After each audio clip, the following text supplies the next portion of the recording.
Welcome to The Explainer. Today we are diving deep into Eckhart Tolle's Practicing the Power of Now.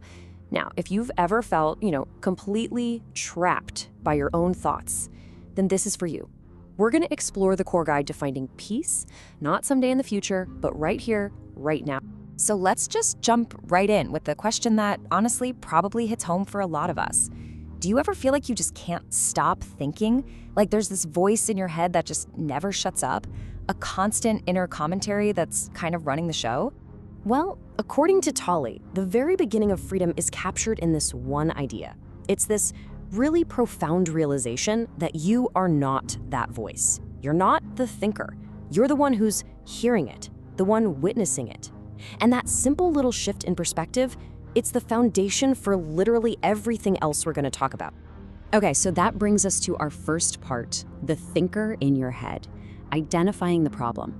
I mean, if you're not that voice, then what is it? And how does it have so much power over us? Tolle has a name for this. He calls it identification with your mind. It's basically this delusion that you are that voice in your head, that endless stream of involuntary compulsive thinking. And what this does is it creates this constant filter, of labels and judgments that stops us from seeing reality as it actually is. And this is such a great way to think about it. It's as if the instrument has taken you over. I mean, your mind is supposed to be this amazing tool, right? Something you use to solve problems and navigate the world. But for most of us, that's not what's happening. The tool has taken over. We're not using our mind is using us. So why is this thinker so darn powerful anyway? Well, it's because it's trapped in time. And this brings us right to the root cause of the whole problem. We are completely obsessed with the past and the future. This false mind-made self, that's what Tolle calls the ego. It's this identity we've built up from all our memories, all our hopes for the future. And it survives by constantly replaying the past and getting anxious about what's next. All the while, it's pretty much ignoring the only thing that's actually real, which is right now. Now, to really get this, Tolle makes a super important distinction. You've got clock time on one hand. That's the practical stuff, right? We use it for appointments, for planning our day. It's a tool. But then you've got psychological time, and that's totally different. That's the mental prison where we're just living through memories and anticipating the future over and over again. And when we live in that psychological time, it creates what Tolle calls a constant anxiety gap. Think about it. Your body is right here, in the present moment. But your mind, it's off somewhere in the future. And that gap, that space between where you physically are and where your mind is, that's where all our psychological fear and anxiety comes from. Okay, so we've kind of laid out the problem and what causes it. So, what's the cure?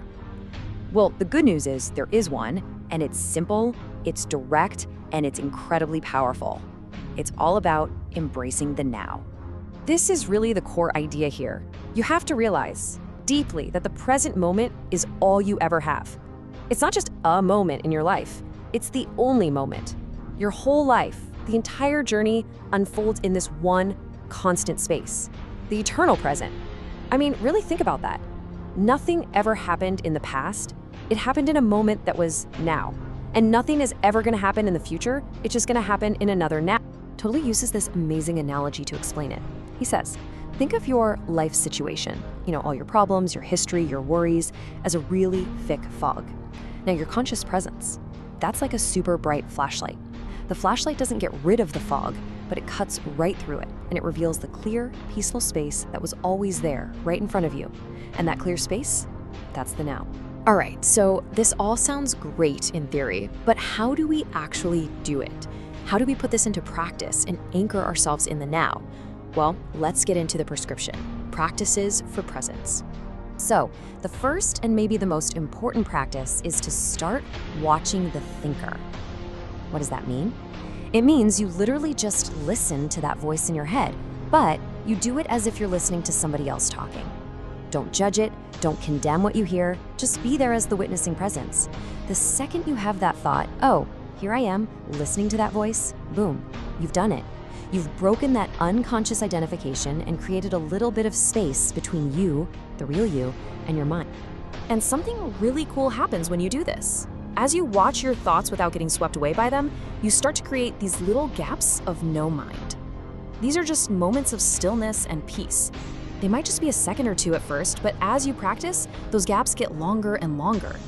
And in those moments of stillness, you begin to feel your natural state, that connection to being. Okay, here's another great practice. Feel the inner energy field of your body. This is a fantastic way to create a gap in that constant mind stream. You just shift your attention away from thinking and into your body. I mean, try right now. Can you feel the aliveness in your hands or your feet? Just focusing on that inner energy is a super fast and powerful way to pull your awareness out of your head and get grounded in the now. And the best part is, you can do this anytime, anywhere. You can weave this into the most routine activities. For example, when you're walking, really pay attention to every step. When you wash your hands, actually feel the water and smell the soap. When you get in your car, just for a second, observe the flow of your own breath. The whole point is to give these little moments your fullest attention. So, what's the long-term prognosis here? What happens when you start living like this more and more? Well, it's about way more than just reducing stress. It's a fundamental transformation of your entire experience of life. You start to find a life that exists beyond all that mental chatter. I mean, this shift is just huge. You go from that mind-identified state, which is full of fear, conflict, and anxiety, to a state of presence. And in that state, your baseline, your default setting becomes peace and stillness. You tap into this joy of being that isn't dependent on anything external at all. And this is where you really get it. You find the life underneath your life situation. See, your life situation is all the content. Your job, your money, your relationships, all that stuff. But your life is the aliveness you feel right now underneath all of that. And once you connect with that deep inner life, your peace of mind doesn't depend on whether your life situation is going well or not. When you boil it all down, Tolle's teaching points point to one single thing. There's only one real problem here: our mind, which is always stuck in time. That's it. Everything else we think of as a problem, it's really just a symptom of that one core issue. And so the solution, the key, is to surrender to what is. Now, surrender doesn't mean giving up or being passive. It means you stop resisting this moment. You accept it completely, just as it is. Because when you do that, the past just ceases to have any power over you. The future loses its grip. You dissolve all that mental noise and you find this incredible peace that, believe it or not, has been waiting for you all along, right here in the now.